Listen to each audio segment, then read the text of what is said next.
جی السلام علیکم، میں ہوں علی ذوالفقار اور آج کی ویڈیو سپر امتیاز مارکیٹ کے بارے میں ہے کہ انہوں نے خاص کر کے چاول، جو عام بندہ چاول کھاتا ہے جس کے پہنچ سے دور ہوتے تھے، تو ان کے پاس زبردست چاول ہوتے تھے. ہر چاول پہ انہوں نے ایک دم سے 50 روپے بڑھا دیے. جو یعنی اب میرے جیسا بندہ بھی اگر خریداری کرنے جاتا تھا تو بڑے شوق سے چاول اٹھاتا ہے، 10 کلو 15 کلو مہینے کے 2-3 افراد کر کے، تو آرام سے گزارا ہو جاتا تھا. اب آپ نے 1 کلو پہ 50 روپے بڑھا دیے تو یہ سمجھ سے باہر ہے. سپر امتیاز اب پتہ نہیں ان کے مینیجر ایسا کر رہے ہیں یا ان کے مالکان، ان کو ضرور مالکان کی پرمیشن ہوتی ہے، اور ایک دم سے 50 روپے 1 کلو پہ بڑھانا میں سمجھتا ہوں کہ یہ سمجھ سے باہر ہے، اور یہ ہم کے فائدے کے لیے نہیں، کیونکہ جو بوری آتی ہے وہ تقریباً 40-45 کلو کی ہوتی ہے.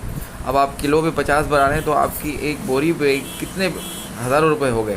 تو یہ اتنی ناانصافی کیوں؟ پہلے سپر کرنل ان کے ہوا کرتے تھے اپنا 305 روپے، اب جناب انہوں نے 50 روپے بڑھا کے 355 کر دیے. جی کفایت باسمتی پہلے ان کے 185 کا ہوا کرتا تھا اور اب یہ 235 کا ہو گیا. مطلب ہر چیز پہ 50 روپے بڑھا دیے. تو ویڈیو بنانے کا مقصد یہ ہے کہ ہم ویلوگر یہ نہیں کرتے کہ دکانداروں کی صرف فیور ہی کرتے ہیں. اگر یہ ناانصافی کی طرف جاتے ہیں تو ہم ضرور ان کے خلاف ویڈیو بنائیں گے کہ بھائی اس طرح کیوں کر رہے ہیں. ہم آواز اٹھائیں گے، کیونکہ سچائی بھی تو ایک چیز ہونی چاہیے. تو آپ کو یہ ویڈیو کیسی لگی کہ آپ کو چاول اچانک سے چاول میں 50 روپے کلو بڑھ جائیں تو آپ کو کیسا لگ رہا ہے؟ آپ بھی اپنے کومنٹس میں لکھیں تاکہ یہ ویڈیو زیادہ شیئر کریں تاکہ امتیاز کے مالکان تک پہنچے. کیونکہ جو ورکر ہیں ان کو تو بیچاروں کو تنخواہ ملتی ہے، مینیجر کو تنخواہ ملتی ہے، اور وہ مالک سے پتہ نہیں اپروول لیتے ہیں نہیں لیتے، اپنی مرضی کر دیتے ہیں. اللہ بہتر جانتا ہے کیا معاملہ ہے.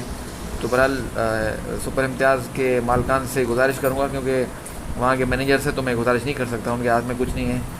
تو مالکان سے گزارش کروں گا کہ بھائی اس طرح نہ کریں. اتنی مہنگائی بھی نہیں بڑھی کہ آپ اگست سے لے کے ابھی تک ہر چاول 1 کلو پہ 50 بڑھا دیتے ہیں.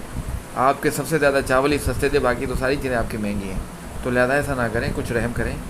اگر نہیں کرے تو آپ کی مرضی، آپ کی چیزیں لوگ پھر نہیں آ رہے. اب جس طرح میں کئی مہینوں سے آپ کے پاس، اب اگست کے بعد 2 دفعہ 1 دفعہ میں گیا ہوں، اس کے بعد میں آپ کی طرف آ ہی نہیں رہا لینے چاول، کیونکہ باہر ہی مارکیٹ میں مل جاتے ہیں.